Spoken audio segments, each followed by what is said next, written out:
Salam sejahtera untuk anak-anak Allah yang juga saudara-saudaranya Yesus. Kita ini semua adalah anak Allah dan kita adalah saudaranya Yesus. Kita bertemu kembali pada kesempatan yang baik ini untuk melanjutkan pembahasan kita tentang Yohanes 1 ayat 1. Dalam pembahasan pertama yang lalu, kita sudah membahas tentang apa maksudnya Sang Firman itu. Jadi, kenapa Yesus disebut sebagai Firman? Dan kita sudah mengerti, ternyata itu adalah namanya Yesus. Jadi itu bukan keadaan alamiah Yesus. Itu bukan naturnya Yesus. Kenapa Yesus disebut Firman? Karena Yesus pekerjaannya menyampaikan firman-Nya Allah. Baik, sekarang kita masuk paruh kedua, yaitu firman itu adalah Allah. Kata Allah itu kalau di dalam Perjanjian Baru bahasa Yunani, terjemahan dari Theos. Kalau di Perjanjian Lama bahasa Ibrani itu Elohim. Jadi Theos dan Elohim itu sama artinya. Nah, apa sih artinya Theos atau Elohim ini? Saya menggunakan kamus Strong untuk mencari tahu apa sesungguhnya terjemahan Elohim atau Theos ini. Karena yang kita bahas adalah Perjanjian Baru Yohanes 1 ayat 1, maka saya lebih fokus menggunakan kata Theos saja. Oleh kamus ini, kamus Strong ini, Theos itu tidak hanya satu artinya. Maksudnya Theos itu punya beberapa arti, bukan cuma satu tok artinya. Arti yang pertama disebutkan di sana, kalau Theos itu disertai dengan kata sandang, jadi kata Theos disertai dengan kata sandang, maka artinya sama dengan Allah yang maha tinggi, the supreme divinity, sang ilahi yang tertinggi. Tetapi kalau kata Theos itu tidak diikuti oleh kata sandang, maka Theos itu dimungkinkan punya arti yang lain. Apa saja artinya? Yang pertama tentu saja adalah Allah yang maha tinggi. Jadi Allah yang maha tinggi itu tidak harus disertai dengan kata sandang. Bisa juga Theosnya tanpa kata sandang pun itu menunjukkan yang maha tinggi. Tetapi kalau Theosnya pakai kata sandang, pasti artinya Allah yang maha tinggi. Itu yang pertama. Kemudian yang berikutnya, Theos itu bisa berarti makhluk ilahi. Makhluk ilahi, a deity. Kemudian arti yang lain dari Theos adalah hakim. Ya. Kenapa hakim disebut sebagai Theos? Ya barangkali dalam pemikiran saya karena hakim itu sebetulnya harus mewakili Allah untuk menyampaikan penghakimannya. Jadi dia bertindak mewakili Allah menyampaikan penghakiman. Jadi harus adil, seperti Allah yang adil. Itu pemahaman yang saya pahami kenapa hakim itu disebut juga sebagai Theos. Ya, jadi kita tahu sekarang beberapa makna atau beberapa arti dari theos, yaitu, saya ulangi, bisa Allah yang maha tinggi, bisa makhluk ilahi, bisa hakim, satu lagi, ya, sudah itu. Jadi itulah yang saya temukan dari penjelasan Strong. Jadi kamus Strong menjelaskan hal yang seperti itu. Baik, sekarang mari kita cek di Alkitab. Yang pertama, kata Allah yang tidak ditujukan untuk Allah yang maha tinggi, saya temukan di Keluaran 7 ayat 1. Mari kita baca Keluaran 7 ayat 1. Pelan-pelan saya akan bacakan. Ini terjadi pada waktu Musa diperintahkan oleh Allah untuk menyampaikan firman Allah kepada Firaun. Saya bacakan. Berfirmanlah Yahweh kepada Musa, lihat, aku mengangkat engkau sebagai Allah bagi Firaun, dan Harun abangmu akan menjadi nabimu. Kenapa Musa disebut sebagai Allah? Kita mengerti dari ayat ini, karena Musa menyampaikan firman-Nya Allah kepada Firaun. Maka Musa disebut sebagai Allah bagi Firaun. Kalau kita kembali ke kamus Strong tadi, saya pikir posisinya Musa ini seperti hakim tadi. Kalau hakim mewakili Allah menyampaikan penghakiman, kalau Musa mewakili Allah menyampaikan firman-Nya kepada Firaun. Jadi kamus Strong benar dalam hal ini. Ada buktinya. Oke. Kita lihat lagi yang lain. Di dalam Mazmur 82 ayat yang pertama. Mari kita buka Mazmur 82 ayat yang pertama. Saya bacakan. Allah berdiri dalam sidang ilahi, di antara para Allah ia menghakimi. Para Allah, Allahnya banyak. Dan saudara tahu, pernahkah ada terjadi seperti ini? Yahweh berkumpul dalam satu sidang. Pernahkah saudara lihat peristiwa ini terjadi di bumi ini? Ya, kalau di sepanjang Alkitab, saya tidak pernah menemukan Yahweh bersidang seperti ini. Maka kemungkinan besar yang disebut dengan para Allah ini bukan manusia. Kita lanjutkan ayat 6. Aku sendiri telah berfirman, kamu adalah Allah dan anak-anak yang maha tinggi kamu sekalian.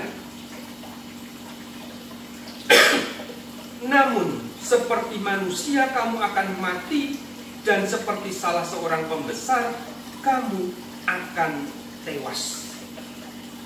Saudaraku, benar dugaan saya bahwa anak-anak Allah di sini bukan manusia.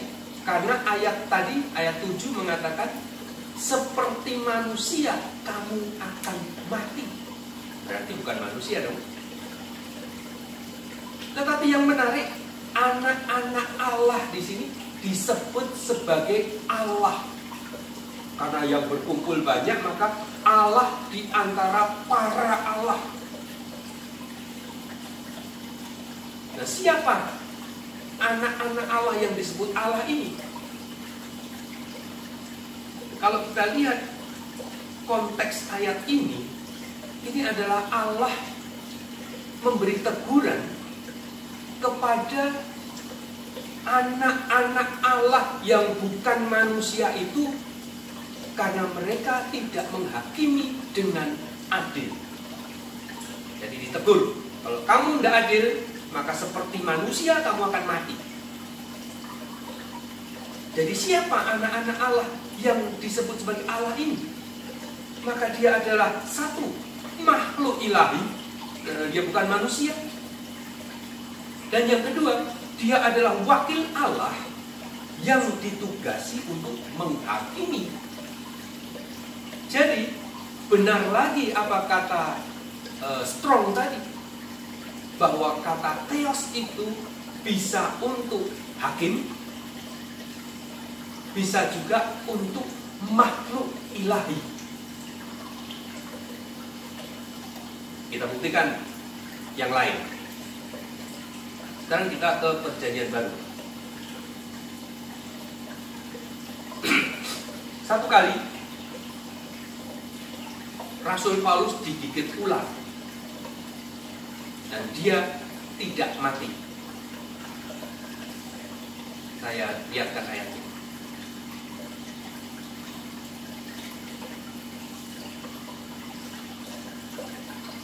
Kisah 28 ayat yang ke-6. Mari kita buka. Kisah Rasul pasal 28 ayat yang ke-6. Namun mereka menyangka bahwa ia akan bengkak atau mati, rebah seketika itu juga. Tetapi sesudah lama menanti-nanti, mereka melihat bahwa tidak ada apa-apa yang terjadi padanya. Maka sebaliknya mereka berpendapat bahwa ia seorang dewa. Jadi karena Paulus digigit ular tidak mati, maka Paulus dikira seorang dewa. Kalau ditelusur ke bahasa Yunaninya, kata dewa di sini adalah theos. Jadi Paulus itu dikira theos dia. Nah, theos di sini apa artinya? Tentu kita mengerti theos di situ artinya Paulus ini dikira dia adalah makhluk surga, dia adalah makhluk ilahi. Karena kalau makhluk manusia biasa digigit ular pasti mati. Jadi kembali kita menemukan konfirmasi bahwa yang dikatakan oleh Kamus Strong itu benar, bahwa theos itu juga bisa ditujukan untuk makhluk ilahi. Oke, kita sudah dapat konfirmasi bahwa Kamus Strong tidak salah. Nah, sekarang kita masuk ke permasalahan kita. Yesus, Tuhan Yesus itu disebut sebagai Allah dalam arti yang mana? Yang Maha Kuasa kah? Sebagai penyampai firman Allah kah? Sebagai hakim yang mewakili Allah kah? Atau sebagai makhluk ilahi atau makhluk surga? Yesus ini tergolong yang mana? Firman itu adalah theos. Nah, theos ini artinya yang mana? Saudaraku, kita akan cari tahu. Apakah Yesus adalah penyampai firman Allah? Seperti Musa kepada Firaun? Bukankah kemarin sudah kita bahas bahwa arti firman itu adalah penyampai firman Allah? Berarti, ya benar, Yesus adalah penyampai firman Allah. Oke? Bisa dimengerti? Sekarang, apakah Yesus adalah makhluk ilahi? Bagaimana? Kita buka Alkitab kita. Di dalam Yohanes, saudara-saudaraku,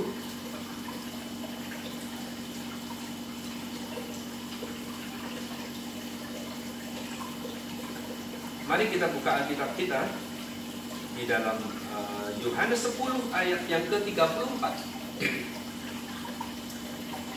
Pada waktu itu Yesus dituduh oleh orang Yahudi yang tidak senang pada waktu itu. Dan Yesus, engkau berkata, engkau ini anak Allah, berarti engkau ini menyetarakan diri dengan Allah.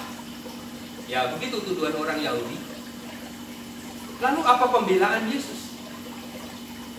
Yesus berkata, untuk membela diri, dia mengutip Mazmur 82 ayat 6 yang sudah kita pelajari tadi.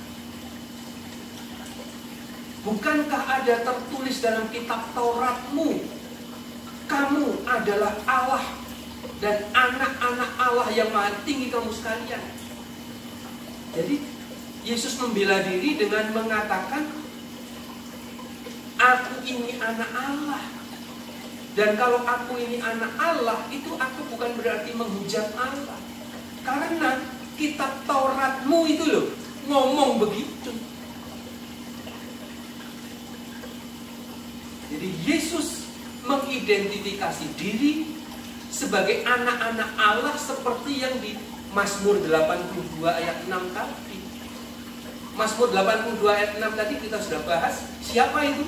Dia bukan manusia yang di sana tadi, tetapi dia adalah makhluk ilahi yang pada satu saat Allah Bapa bersidang. Jadi Yesus mengidentifikasi dirinya sendiri sebagai anak Allah. Berarti sama seperti yang di Mazmur 82 ayat 6. Dan itu adalah makhluk ilahi. Tapi kalau Anda belum puas, ya, mari kita lihat yang tertulis dengan nyata. Kita lihat Alkitab kita, 1 Korintus pasal yang ke-15 ayat yang ke-48. Makhluk-makhluk alamiah sama dengan dia, yaitu Adam. Ini perikop ini membandingkan antara Adam dengan Yesus, ya. Makhluk alamiah itu sama seperti Adam yang berasal dari debu dan tanah. Dan makhluk masuk surga, makhluk surga itu sama dengan dia, yaitu Yesus yang berasal dari surga. Jadi kita menemukan bukti yang tertulis bahwa Yesus itu adalah makhluk surga.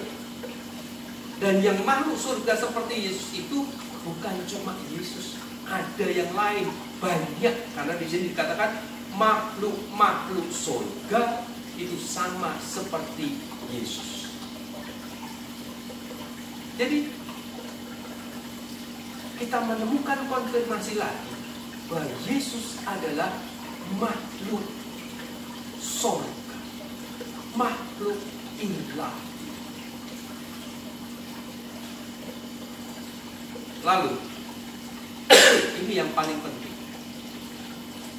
Apakah Yesus adalah yang maha kuasa? Apakah Yesus adalah Allah yang maha tinggi? Ya, tadi kan salah satu arti theos itu adalah Allah yang maha tinggi.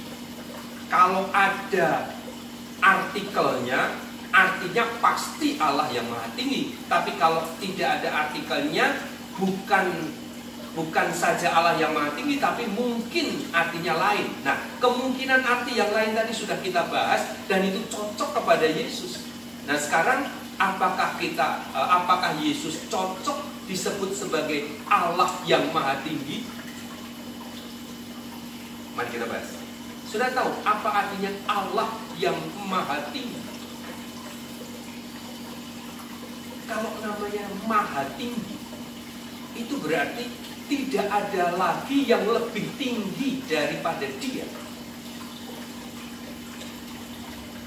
Jadi Allah yang maha tinggi itu, kalaupun ada Allah, maka Allah ini adalah Allahnya Allah. Nah, di atasnya dia tidak ada lagi. Nah, bagaimana Yesus? Apakah Yesus adalah Allah yang maha tinggi? Tidak, bukan. Saat Yesus jadi manusia, tentu saudara tahu, Yesus berseru, Eloi, Eloi, lama sabachthani. Allahku, Allahku, mengapa engkau meninggalkan aku? Artinya Yesus punya Allah. Tapi ada yang bilang, oh itu kan cuma waktu di dunia. Waktu kembali ke surga, Yesus jadi Allah lagi. Oh tidak. Mari kita lihat ayat Alkitab yang menceritakan bagaimana keadaan Yesus setelah dia sampai di surga. Kita lihat Wahyu pasal yang ketiga ayat 12. Barang siapa menang, ia akan kujadikan soko guru di dalam bait suci Allahku, dan ia tidak akan keluar lagi dari situ, dan daripadanya akan kutuliskan nama Allahku, nama kota Allahku, yaitu Yerusalem baru yang turun dari surga dari Allahku, dan namaku yang baru. Jadi pada saat kitab Wahyu ini ditulis, Yesus itu sudah sampai di surga. Sudah sekitar 70 tahun sejak kenaikan Yesus. Tetapi Yesus tetap berkata, di surga pun Yesus punya Allah. Artinya, kalaupun Yesus tadi disebut sebagai Allah, tetapi Yesus bukanlah Allah yang tertinggi. Karena Yesus masih punya Allah. Nah, semuanya menjadi jelas. Tapi ada satu lagi pembuktian yang kita mau lihat. Mari kita lihat dari sisi bahasa. Ya. Tadi kan saya bilang, berdasarkan kamus Strong, kalau theos itu ada kata sandangnya, maka artinya terikat menjadi Allah yang maha tinggi. Bagaimana dengan Yohanes 1 ayat 1 yang mengatakan firman itu adalah Allah? Di dalam Yohanes 1 ayat 1 itu disebutkan 2 kali kata Allah. Yang pertama adalah Allah Bapa. Firman itu bersama-sama dengan Allah. Allah di sini tentu adalah Allah Bapa. Dan Yohanes menulis dengan teliti yang Allah Bapa ini diikuti dengan kata sandang, artikel. Firman itu bersama-sama dengan ton theon. Ton itu kata sandang. Nah, sedangkan yang firman itu adalah Allah, Yohanes menuliskan firman itu adalah theos, tanpa kata sandang. Tentu ini bukan bukan ketidaksengajaan. Ini adalah kejelian Yohanes menampilkan pesan, menampilkan ayat yang menunjukkan siapa Yesus. Dengan demikian lengkaplah kita mengerti bahwa firman itu adalah Allah.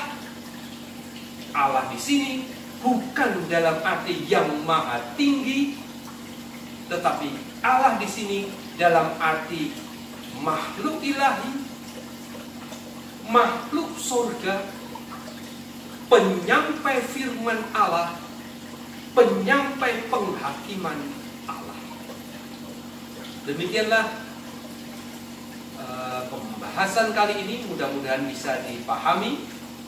Dan ingat, satu pesan terakhir, berulang-ulang di setiap video Di awal video selalu saya tuliskan Yohanes 20 ayat 31, bahwa semua yang disampaikan dalam kitab ini untuk membuat kita percaya bahwa Yesus adalah Mesias, Anak Allah. Bukan supaya kita percaya bahwa Yesus adalah Allah. Kiranya kita bisa bertemu kembali dalam keadaan yang lain, yang lebih baik di waktu dan kesempatan yang akan datang. Shalom.